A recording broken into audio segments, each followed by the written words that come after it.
Welcome, from Alpha to Omega.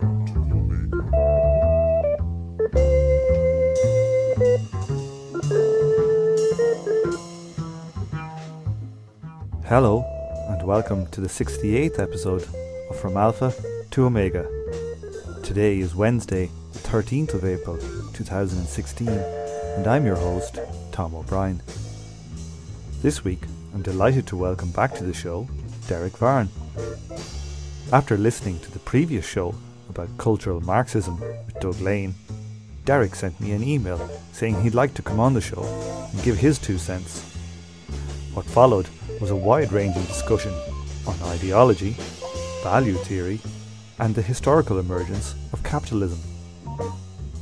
We also discussed the possibility of a revolutionary movement based on a system without abstract value, Marx's critique of the Gotha program, and Star Trek as a Marxist tract. And on top of all that, the possible productivity of a communist state, game theory and alternative histories, and George Orwell in the Spanish Revolution. But first, I have to thank the new iTunes reviewer, Amitai Avaram, and of course all our monthly subscribers, Alex W, Sean L, Jesse L, Jeffrey S, Ambrose A, Jarek McH, and Christopher W. Your help is much appreciated. Now, to the interview. So Derick, you sent me an email about the last episode I did with Doug on cultural Marxism, and you said that one thing we kind of didn't really get around to, or maybe got slightly wrong, was the shift in Marx's earlier and later thinking, specifically around the term ideology. So what was this shift in Marx's thought? Well, it's very hard to say exactly what the hard shift is, but the manifestation is he drops the term. Marx's writings go from a kind of general Hegelian critique, and you see that in the German ideology in particular, also in the theses on Feuerbach, and a lot of the stuff he didn't publish. So when you say a Hegelian critique, what do you mean? I mean, he operated under Hegelian terms and tend to speak more broadly and generally about, say, materialism, qua materialism, or ideology is just like a broad concept of diluting thoughts. This is not to say that we know that he abandoned his thoughts on ideology, that sometimes Althusser and Balabar will try to claim that. We don't know that he did. But what we can say is from the periods around Grandezza, he uses a term a lot less, and in Capital, he doesn't use the term at all. In Capital, what you would think would be ideology is actually the term is used as fetish. And what a fetish is, it's a manifestation of an abstraction, like currency. So it's a physical thing that stands in for an abstraction, which itself stands in for a social relationship.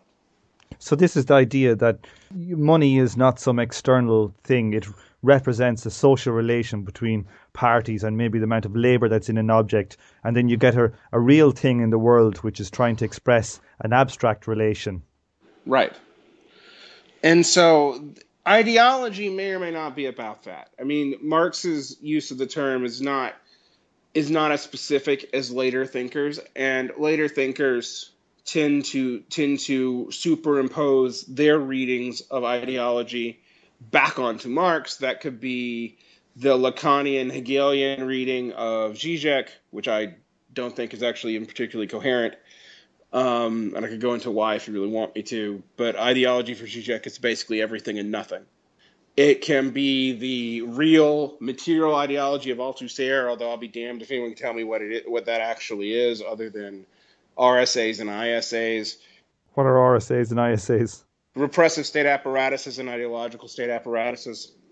Althusser's focus on the state seems to be a particularly French phenomenon and comes out of the long tradition of French state absolutism, which is not really Marxist so much as Jacobin, and even before that, it goes into France's transition out of feudalism. If you want to read on that, the Marxist historians to read are Robert Brenner and Ellen Mirkin Woods. So I have a question for you. So you say that the ideology was replaced by fetishism. can you explain how they'd be replaced? Because to me, they sound like quite different things. They are different things. I'm not saying he's replaced, but the idea that your set of abstractions are manifested in your ideology. Marx doesn't talk about that after he quits writing about his other left Hegelian counterparts. When he talks about capitalism, he talks about fetishism in specific. It talks about the commodity fetish in specific, but the metaphor is definitely specific. So is this something like that Marx didn't think was especially relevant to the, say, kind of operation of capitalism? What do you mean, ideology or fetish? Yeah, the ideology that the fetish was critical to. Well, the fetish is a fetish is a phenomenon of value theory. Exactly. So whereas the ideology is nearly something that he didn't. It was like more of the, say, political element that he kind of left out of Capital somewhat. Right. I mean, it is, and it's one of those things where, yes, there's definitely ideological ramifications in Capital, but the ideologies of Capital can change in a way the fetish structure of Capital cannot change and still be capitalism. Explain that. All right. So if you take the foundational definition of capitalism and you don't read it back into the past, you only read it in its historical instantiation in Europe, and particularly in its emergence probably in Britain. All right? You take those sets of core values. I use value here loosely because that'll be confusing later on. What defines capital from prior economic situations in antiquity, other things that use markets, early modern, late feudal forms of absolutism? One is the focus on reinvestment. Two, the reason for reinvestment is the drive for more value. Three, this leads to an increased number of private property. Four, and it leads to elites not being able to use extra economic forces within their own legal sphere as much. So, for example, in England, you have a decrease of the ability of landlords to just like take a pike and take your money. It's got to be under the auspices of a rent. It's got to be extracted from cells. That cells has to be extracted from exploitation. That exploitation, is the difference between exchange value and socially necessary labor time. That's unique to capital. That difference is value. That value is reinvested and becomes more and more abstract. Prior forms of, and even some concurrent European forms of economic arrangement. So if you look at the French state and the Spanish state, which emerged at about the same time as proto-capitalism in England. So we're talking like 1490 to 1776, just to pick two big important dates. Why is it that the exploitation of, say, the Americas goes very differently in the Anglo colonies, which is all focused on first mercantilism and then agrarian capitalism, from the exploitation in the Hispanic colonies, they're both equally brutal, they both use chattel slavery, they both have modern weaponry, etc. and so forth? What's the difference? The biggest difference is the Spanish and the French were still using something like a late feudal monarchical model, and their reinvestment went into weaponry, not into production. So they built weapons to keep the people down, or to build forts, or to, maybe extract wealth. Right. They extract wealth in what we call extra economic ways. There's markets, okay? But markets aren't unique to capitalism. You find markets in non-capitalist societies. There are markets going all the way back to like pre-currency even. There's debt in non-capitalist societies. So unless you want to read capitalism back all through history, and most neoliberals do, most liberals do, but a Marxist should not do that. We don't see capitalism as like some transhistoric natural way of interacting. And exploitation, though, can only happen in a non-extra economic way if you're producing abstract value. And the only way for abstract value to be the key driver is by the difference between value as use value and value as abstract value being extra pronounced.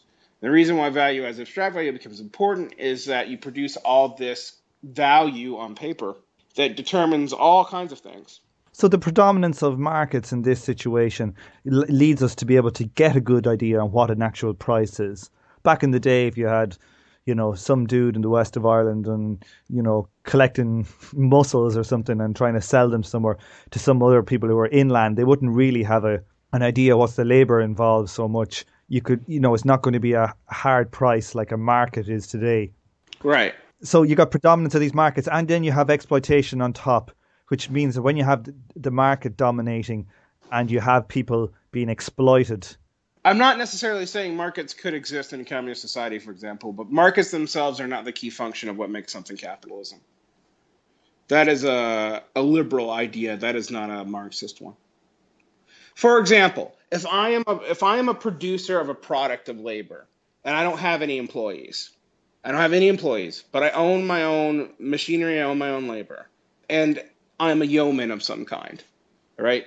Pre-bourgeois are bourgeois in the true sense, in the true pre-modern, pre-capitalist sense, all right? I cannot exploit anyone for what I do except in sales. But I can't do that for very long because people will start trading with me. So markets then don't have the same function.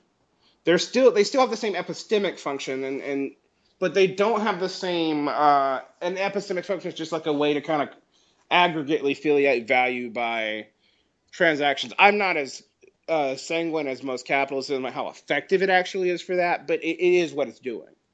All right. But I'm not exploiting anyone by selling my stuff in the market if I directly made. That is a very different thing than I have employees whose labor I extract to sell this thing in the market. So the market sets the price, but I have to get the labor from these individuals somehow below that price in aggregate. Like I got to pay less than I get or it's not going to work. That gap creates abstract value. That gap is unique to capitalism. That's your profit, and you can use that profit for reinvestment, which is the third block you're talking about. Right.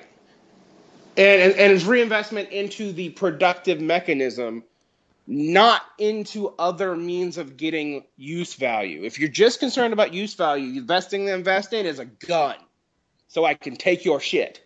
Correct. So the British model, say in America, was to invest instead of more things for just pure extraction of, say, wealth, that you start having a productive element. You're investing some of the stuff you've exploited. You're investing that back in, say, in America to build capital, build factories. Right. Although they realized the problem with this very quickly. What's that problem? Well, that you create your own your competition and you drive your own prices down. So that's why they started trying to impose mercantilist policy, and it wasn't just in America. I mean, they did it to Ireland too. They did it to Ireland first. Everything was done to Ireland first. Yeah. And the role of America in this role of what we call the agrarian period of capital is very important. It creates all sorts of new problems, and this is something very few Marxists actually talk about. It's very early period of capitalism because our vision of capitalism as Marxists comes from the industrial period, and I think we even tend to read some things like France in the 16th and 17th century as capitalists when they kind of weren't. I'll tell you why England may be the best model, and I wasn't convinced for this until very recently. I read Ellen Merkinwood's The Origins of Capitalism, The Longer View, and Robert Brenner's The Bourgeois Revolutions are... I'm trying to think about what that title of the book is, but his long book, it's just really long. And they focus a lot on agrarian capitalism. And as a kind of epiphenomenal side effect of both Protestantism and the way they tied the lords down, extra economic means of acquiring wealth was limited in England in a way it wasn't in the Catholic countries. So by extra economic, you just mean coercion or... Yeah, coercion, basically coercion. A pike in the face. Also slavery, so I mean coercion, but also coerced labor, not just like coerced extortion. Yeah, indentured slave, or indentured servitude. Yeah. That was a big one for the Irish. Yeah, massive taxes. Did you know there's a community of the kind of lowest caste community in Barbados is this Irish indentured slave community that still exists, as in they're kind of all very white and they all look like they're from the middle of nowhere in Ireland, but they speak with a Bayesian, with a Barbados accent, a Caribbean accent, and it's really crazy. But apparently they have the lowest status, and they're called redlegs in Barbados. Huh, I did not know that. So this was actually first done in Ireland. It was actually first done in England, but in England it was not met with as much resistance. Interesting thing about this, though, is what this does is it turns a lot of sort of peripheral classes into bourgeois. It can make yeomen into bourgeois. It can make petite aristocrats and minor aristocracy into bourgeois. And it can make merchants into bourgeois. But it started off probably with the enclosure movements and the seizure of church property. As they did that, they started denying peasants access to the land. Eventually, also, they got more and more efficient because they were using that to get more money. They didn't need the peasants, forcing the peasants into the cities, creating the right conditions to have massive urban labor that you would need for industrialism, which explains a lot of why, for example, some of the technologies that had existed that could have been used for industrialization had existed since late antiquity and had been abandoned in feudalism because there was really no incentive to keep them going.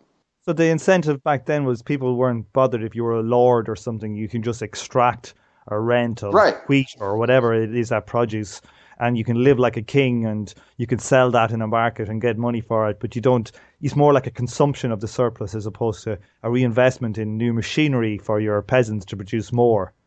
Exactly. You don't need market, you don't need capital sufficiency in that system. This is not to say that these pre-capitalist systems were necessarily great, although even peasants probably did less labor than we think because they would produce for use and their lords used in their own use. And yes, it was brutal and awful and nasty, but they probably had more free time than we did, at least for some of the year. Now, capitalism, though, in this agrarian mode was still not very growth-inducing. The growth-inducing of pre-industrial capitalism, I got this from Thomas Piketty, which means that he's not a Marxist, so non-Marxists can take this seriously, was probably about 1%. The growth percentage in feudalism is no percent. It's a no-growth economy, for use, to use. Growth of agrarian capitalism is about 1%. When the industrial stuff happened, it booms. Now, this brings me to something else I kind of talked to you guys about the proletariat being conflated with the working class. The meaning of proletariat is not working class. And Marx was not an idiot. He did not use the wrong word. Proletariat means propertyless. Marx said that the working class was the proletariat in so much that it was propertyless. Now, admittedly, Maoists play games with this, particularly third world Maoists, about how, the working class isn't the proletariat because I have property now. And there might be some truth to that, but that's not my point here. The working class did not have property. It could not extract rents. It could not create its own subsistence. So what years are we talking about where the working class were propertyless? 1600 to probably even now, all right? The majority of working class is still propertyless. They might own homes, they might own houses. They do not own means of subsistence. So they do not have property in that sense. Furthermore, the proletariat right now is particularly de-skilled, which is a different issue. But they do not have the means of their own subsistence. And in that sense, they're actually worse off than peasants.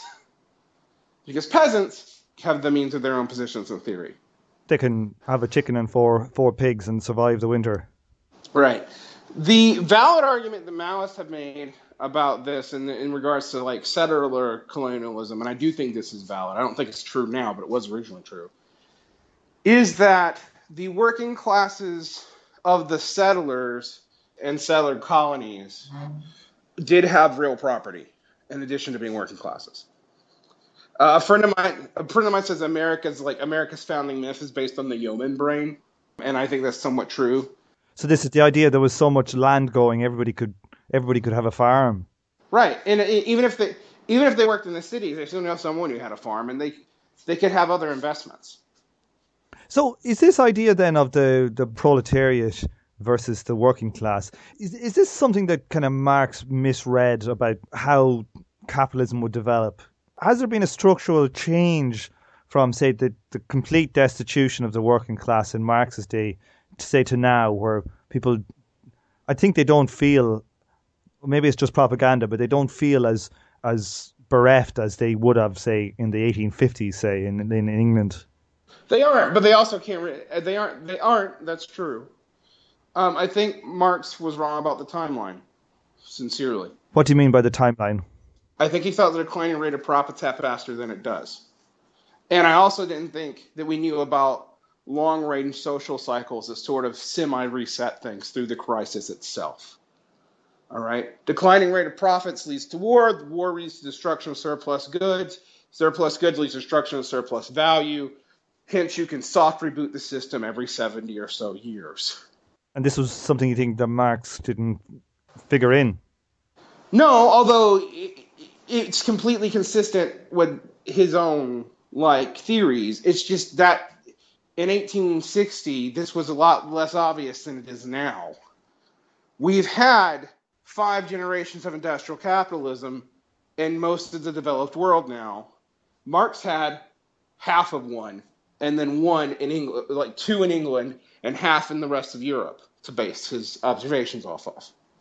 But in when we talk about his falling rate of profit, I don't think, like, a fair reading is Marx expected the rate of profit to fall down and then there would be communism. No, he's not an immiserationist. But I think he thought that the situation would be bad and the labor demands would fail faster than they did. If you get my drift. Like, you and I talk about how, for example, modern monetary theory would indicate that Keynesian policies will work at least in the short term. And I think you and I disagree about how long they'll work. I give it a generation, right?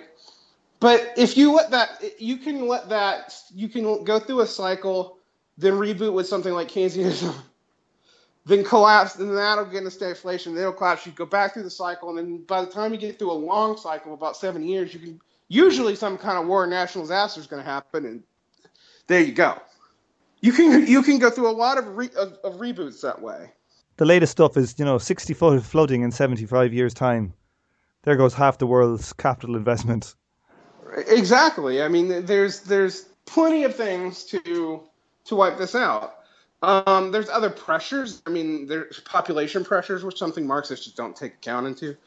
There's other social structures. I mean, I do think that while, I adore the work of Andrew Kleinman and, Doug and I are friends, I do think they underplay the significance of contingent factors on the way capitalism develops.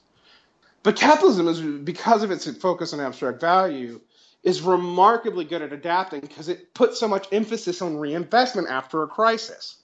And that crisis could be an economic crisis, that crisis can be a war.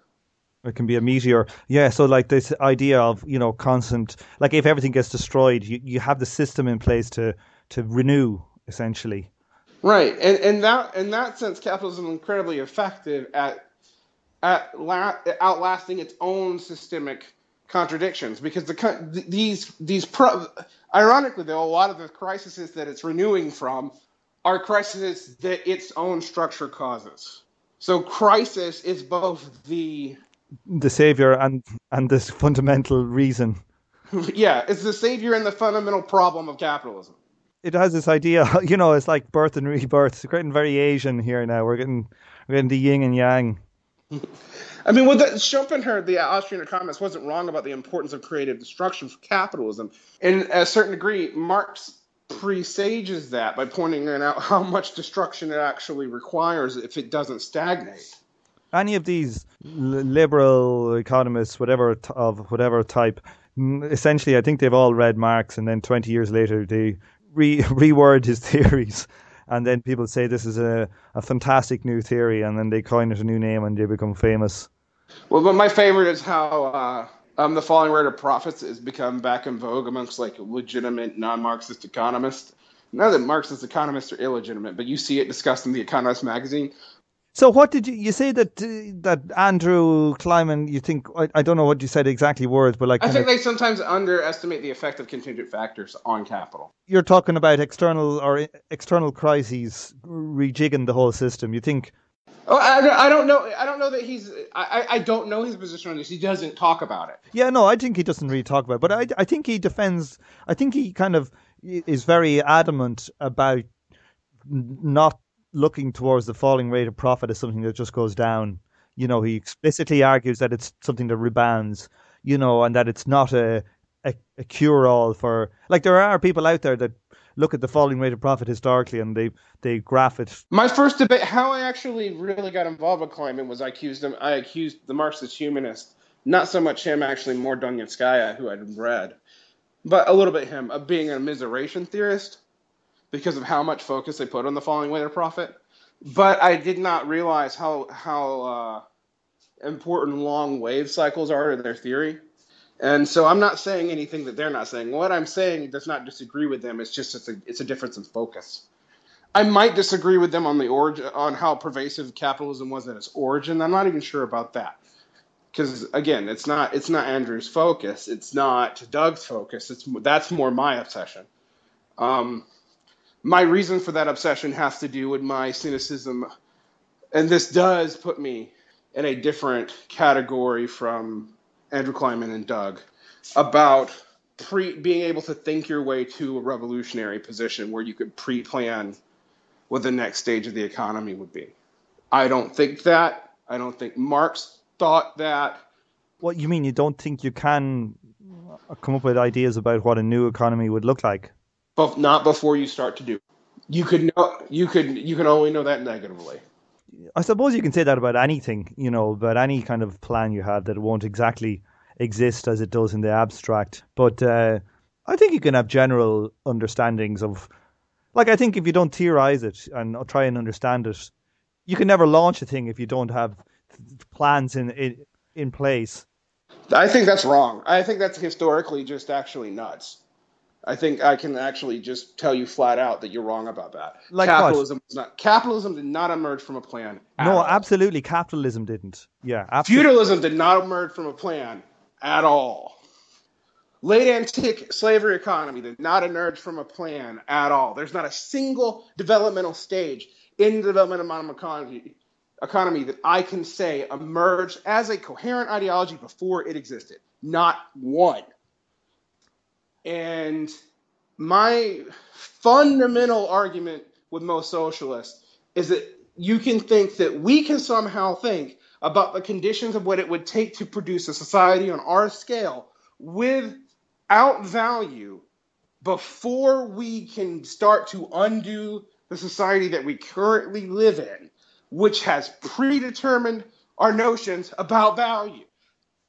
I don't think this is where I actually side with Adorno, not maybe more than Marx. And this is, one of the things that Doug talks about when he was talking about cultural Marxism that so frustrates him. But, I don't know that we know what it would look like. This is not to say that I don't think that capitalism won't be undone by a revolution. But, like, wait a minute here, like, because, you say about, say, slave societies. People got it into their heads to go and get slaves. That wasn't just something that organically happened where people proffered themselves randomly at the same time as somebody had a job to do under coercion. Have you actually studied the anthropology of slavery? No, but like you gotta think that slavery was, somebody had the idea to go, I know, I'll enslave these people and I'll wrap chains around them and work them for them. We don't know the exact origins of it, but the current evidence that we have is that in intertribal warfare between agricultural economies, that it actually wasn't premeditated, that they just got tired of killing all the men, that genocide got boring and expensive. And what do you do with the subjugated people? Well, you can make them do your work for you. I know, but that actual step had to be thought of. But it had to be thought of probably in the moment. Yeah, but like these things have to be taught. Now, like, the difference there is that it's not a huge step in thinking, really, No, it's not. It's not a huge step, but the thing is that the structure of capitalism is so complex that the step required to actually negate its structure or the steps required need a higher level of thought than just improvisation. And if you if you just rely on improvisation, you'll probably never escape it because it's so complex. But the idea, though, and this is an idea that Marx had, is that because of the innovations of capitalism, we would be able to pre-plan and totally control the next step, is the fundamental debate between socialists. And that's a big debate. Say that again, sorry. He said that Marx thought that you could have a plan, a centralized plan. Well, he sets it flat out in the Brumaire. Like, he didn't necessarily say centralized plan, but he says, prior to now, men have been controlled by their material conditions. Now, men can control the future by controlling their material conditions. And I actually don't disagree with that. That's not the issue.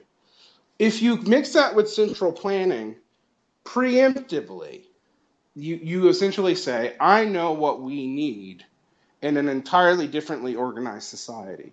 Now, I think you're kind of misreading how strong I'm saying this is. I'm not saying you can't have like sets of demands to undo capitalism and programs and plans for that, but the idea that you could programmatically come up with communism was something that I think Marx, if you read the critique of the Goethe program, I think Marx actually pretty much states it flat out. You can have a plan for transitioning out of whatever phase of capitalism you're in. In fact, for him, that was the Erfurt program. But you can't have a plan for a fully non-capitalist form of society yet.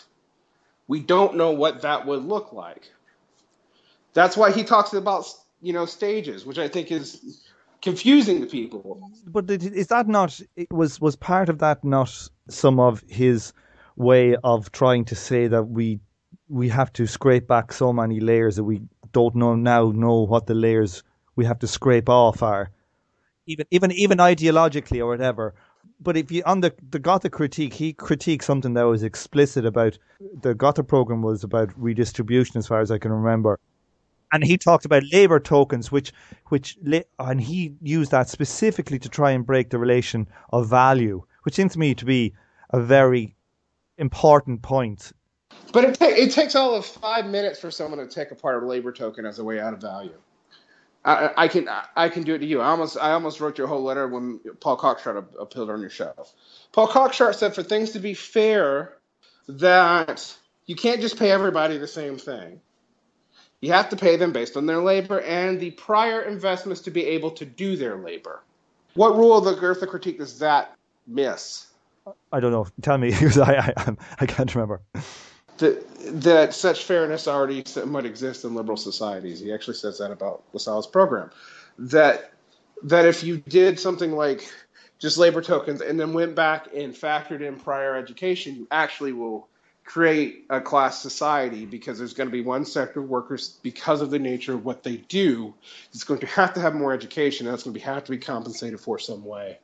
Is that Paul Cockshott's idea of how to compensate people, or is it somebody else's idea, or is it Marx's idea?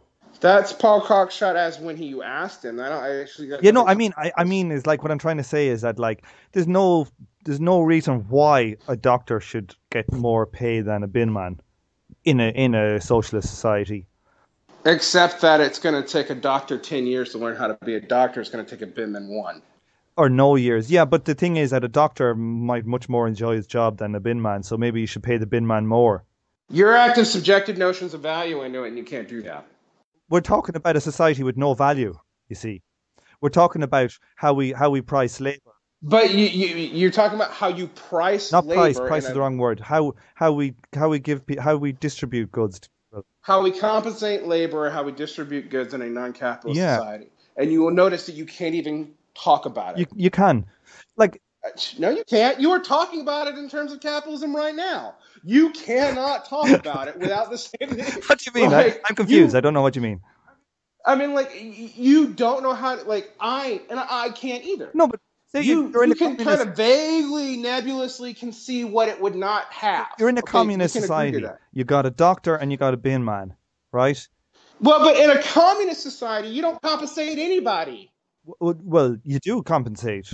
What? No, they may have their needs met. You don't know that you would compensate. You don't know there's any currency. You don't know there's any abstraction at all. Ideally, there's none. Like, obviously, people have to be compensated for their labor, whether you say that everybody's compensated Why? exactly the same, or else we starve. So, like, we have to have... No. Why do people have to be compensated for their labor exactly start? If we can meet their needs, all right, why do we have to compensate them? Well, that assumes no labor then, because, everybody will have to work unless it's fully automated society. So everybody does some work, or some people do all the work and some people do none, or whatever it is. But, like, just because... For each to their ability to each their own need, which assumes some people have no ability, which also means... I don't think most of these schemas have actually thought how rooted in capitalism they still are. And this is where, like, I don't think you actually see what you're talking about now, seizing non-capital society. And I'm actually just... I find it kind of humorous that you are proving my point by the fact you can't even conceive of what a society would be when you don't need to compensate people. Oh, you have to compensate people because people do labor. Well, not necessarily. Well, maybe it's just the language. Like, obviously, everybody's going to get... If a communist, post-capitalist society, whatever we want to call it, produces a certain amount of goods... I don't like the term post-capitalist because that assumes a teleology. Let's call it communism. Yeah, let's call it communism. I like the term communism. Right. So it produces like 1 million goods or whatever, and you have so many people. You're going to have to, as a society, understand where you're going to push them, what you're going to use them for, or also what you're going to produce. Right? Right. Yeah. Yeah. So just the act of deciding what goes where, that's not capitalism. That's just deciding which goes where. In Star Trek, they don't say that Worf works harder than Riker, and so give Worf a smaller room. But the thing is, but Star Trek is a key way to think about this. So this is Doug started writing a book about Star Trek and its attempts to get out, and he realized when he was writing it, I'm not putting words into Doug's mouth, that Star Trek actually couldn't conceive of a society that was totally non-capitalist. It couldn't do it. Now, it could conceive of elements that were totally not capitalist. In the way, for example, a replicator that everyone has access to pretty much means that capitalism doesn't make any sense. And yet, there are still capitalist societies, sub-societies in the universe of Star Trek, and somehow coexisting and subsisting with this larger way of speaking and being. So yes, I'm not saying we can't conceive elements of it. But that doesn't mean, if we're looking, we can't look to just because there are Ferengi in Star Trek. That means that replicators won't get rid of capitalism. I don't think Star Trek is trying to be a very strict Marxist theorist. No, they're not. But they're also not conceiving of a society that is completely classless. The other thing that communism has to be, and the reason why I specify that you must say communism, not post-capitalism. You could have non-capitalism, some young capitalism that's still a class society. Communism, by its definition, is a classless society. It both has no abstract value and has no class distinctions. So this is exactly what you're saying. You're saying there's no abstract value and there's no class. We can, but those are negative conceptions. Like, I can say I know what communism is in so much that it doesn't have this. Yeah, but they're not necessarily negative, because you can say here's an economic system that doesn't have value, that doesn't have abstract value. You can conceptualize one that doesn't have value. It's not like, that's what I'm trying to say. It is possible to conceptualize one that's not having value, and that can be the basis of a revolutionary movement. Like that we know what it can't have. So when you design a system with the structure, you structure it theoretically to understand, and you analyze whether will this have value or not. And if it doesn't have abstract value, you can say, well, this is not a capitalist system. I have difficulty in understanding exactly what is innocent capitalism, though. Well, I mean, that's sort of the point, right? That's why we have to lay out our demarker super clearly. But I think we agree on what it isn't. But I don't. You say that you can't come up with something I can't come up with something that meets my two criterions for communism preemptively in capitalism at this moment in its completeness. I don't know it, but I think you can do it. And I think people have tried doing them, and I think I think they've failed. I mean, that's the thing. Like, But just because the biggest complaint that you always hear Doug and the Marxist humanists talk about so much is that the Soviets were not really non-capitalist because they still accepted some form of surplus value. They just thought that if you took that surplus value and spread it around equally. But there was other great problems there, like as you know, on one of the latest episodes of your Symptomatic Redness podcast, which is brilliant. If anybody doesn't know it, listen to it. It's my favorite podcast by this stage, I think. But there's one on the Soviet economy, that they had the problem that they had an economy that wasn't developed, and that if they didn't extract massive surplus from their peoples, mostly I think it was from their peasants, agricultural surplus, and invest it and industrialize it, they would have just been attacked by the West and put out of business. So that they had to actually get to a certain level. But like, say, if there's a communist revolution in the morning in America, nobody can attack them. They got 10,000 nukes. Yeah, it just can't happen. But it should be possible for... But it would take more than just collectivizing the surplus value of the labor, because this is the issue going back to the fundamental definition of capitalism. If no exploitation is part of your fundamental definition, you don't undo exploitation by just exploiting everybody equally and sharing the proceeds equally. Yeah, like, I think this word of exploiting is a kind of a, it's a hard one to really think about clearly. Well, but here's the reason why. Well, the reason I say this is because somebody with a disability, and say now existing in the UK where I'm living now at the moment, right, and they are looked after by the state. In some state, you can say, well, that, it's a stupid way of putting it, but that disabled person, is exploiting the abled. But it's not the right way to think about it. It's not the same relation as a capitalist to a worker. You know what I mean? So in a communist society, you'll always have redistribution of products or whatever it is, investment, whatever. You're going to have them redistributed around so that everybody's going to get their own labor. But you don't look at it like that. It's not like you have this system of exploitation. You have this equality, and you have everybody deciding where things should go. So it feels like exploitation is not the right word to use in a system where not everyone's getting what they actually produce. But it would still be exploitation in that you would still have every incentive to work people to death and keep their calories down, which is exactly what did happen in the Soviet Union, even after they industrialized. Well, I think that I think that if you're in a situation where you have an other, a powerful other, and you don't. So are you going to imagine a world without politics? Because that's what you're basically positing communism will require. Well, I think let's imagine a scenario where the Soviet Revolution happened for some reason in the 1950s instead, and they already had the nuclear bomb. How would they have had the nuclear bomb without the reinvestment? I'm just saying. Let's imagine let's say America. There was no communist revolution until America. 1960, and they had a whole load of nukes, right? Mm-hmm. The actual political pressures are entirely different than the political pressures that would be on them in Russia in 1917. That there's nobody could come to do anything to America. They couldn't do a thing. If there was a radical revolution there, no one could do anything. Except other Americans. Yeah, but, if you have control of the state and whatever you want to say, there's nothing external forces could do. But internal forces totally can. Another thing you have to remember, that what drove Stalin to the lunacies that he went to was a legitimate concern over internal forces. And that also those internal developmental needs led to more and more out-and-out exploitation along the same lines that we argue is the problem with capitalism. And I don't think you can just wave that away, and I don't think just putting it in a different time period makes that go away.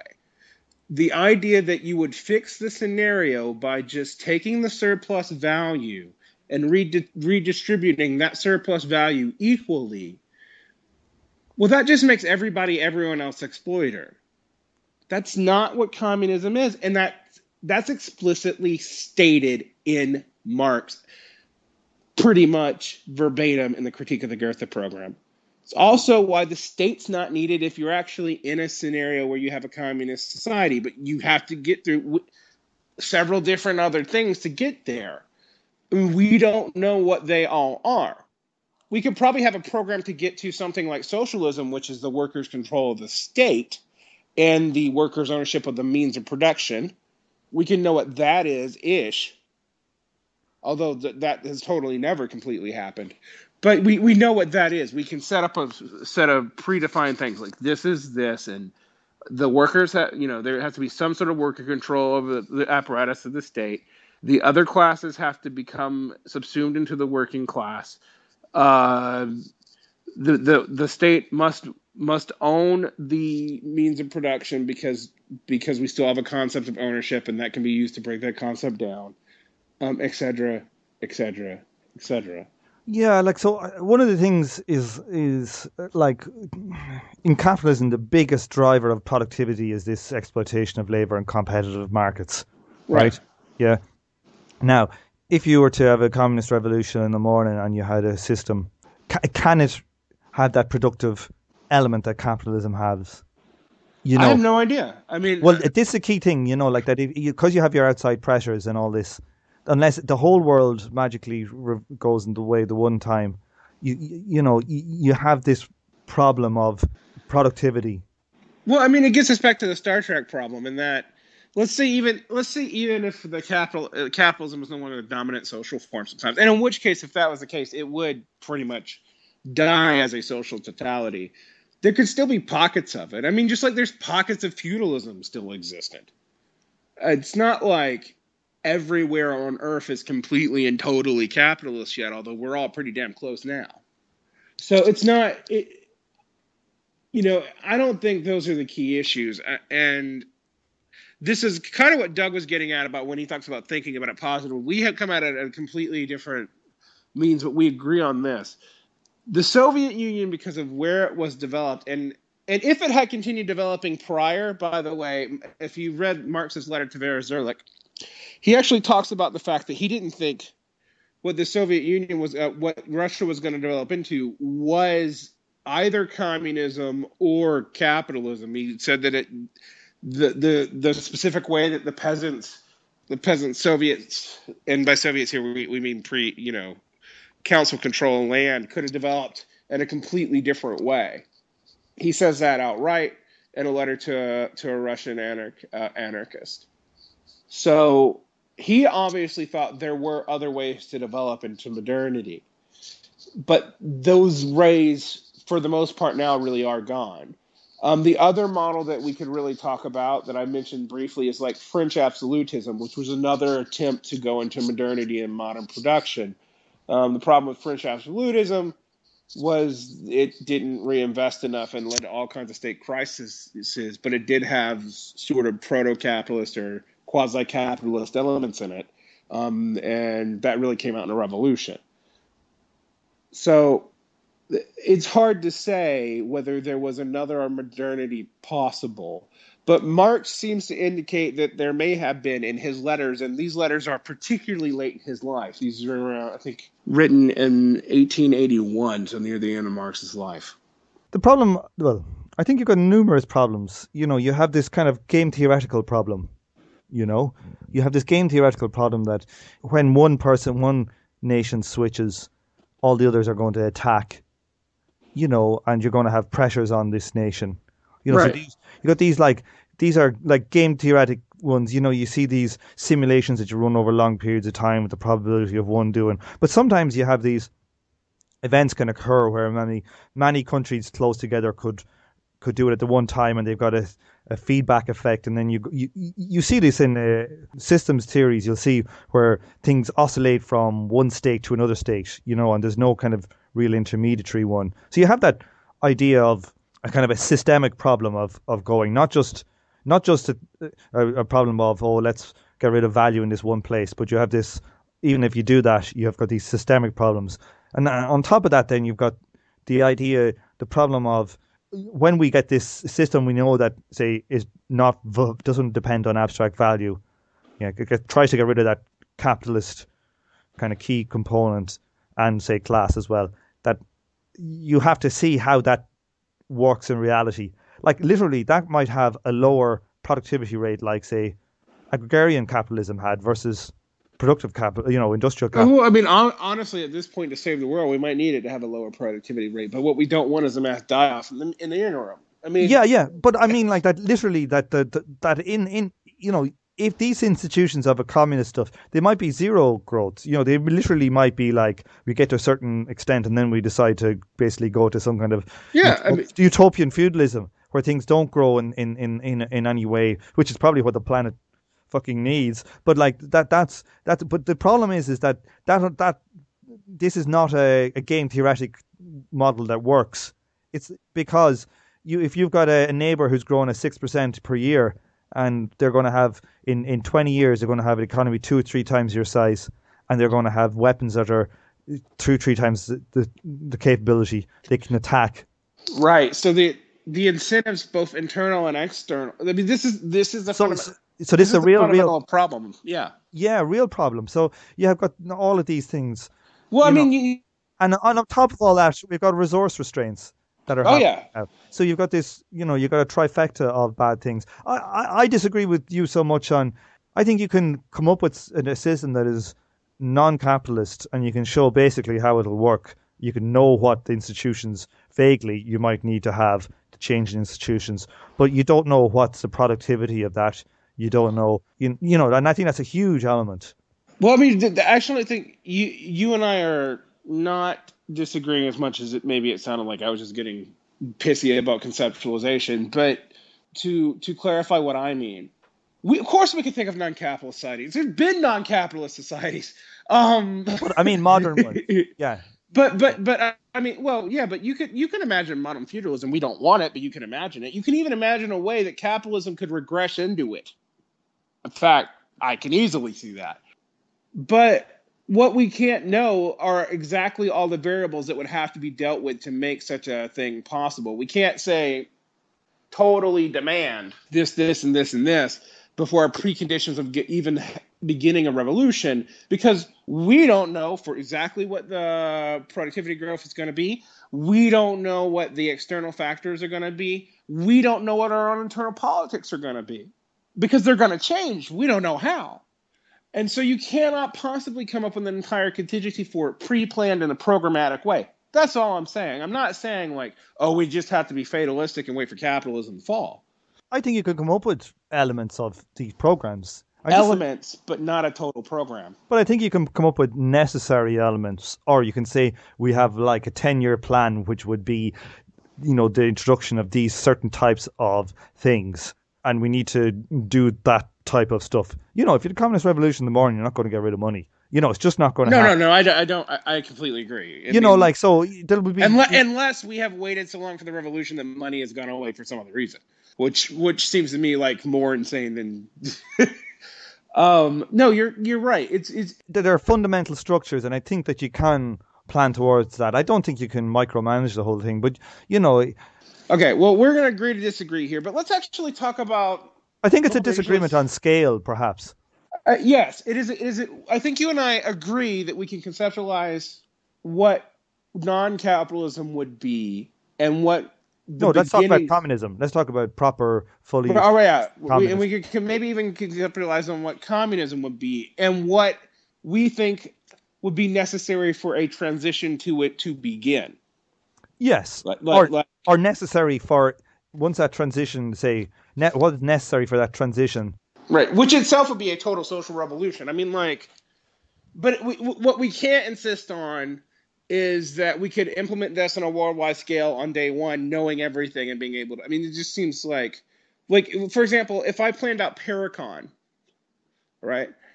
For Paracon to really compete with capitalism, it's got to be already the dominant system.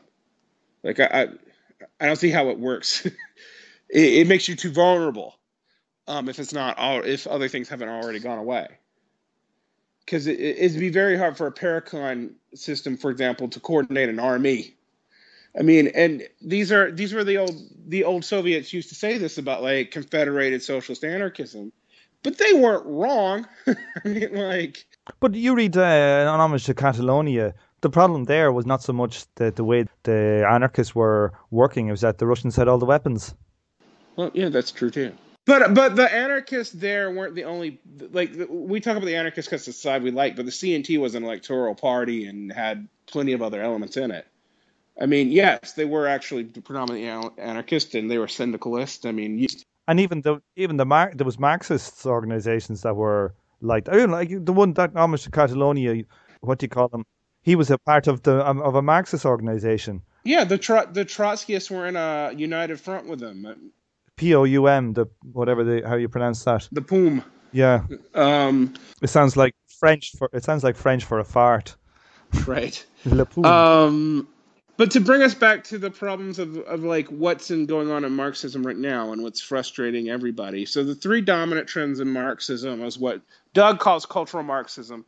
I might want to go on a digression about the history of that term and like when it actually emerged and when the focus on cultural starts, because I think there is a fundamental misunderstanding on that. And then there's two other forms that are popular right now, which is sort of accelerationism, which I call productivism with steroids. And then there's communization theory, which I call immiseration theory, thesis on steroids. These are the three dominant trends right now. Well, here, my voice is about to go and I'm ill, so I'm not able to... No problem. I won't be able to concentrate anymore now. So I have over an hour there. Why don't we come back and do a second part on them? I don't know if you're available tomorrow even, we could do a part 2 if you want. I can do a part 2 at about the same time tomorrow. Go eat. Go get some rest, dude.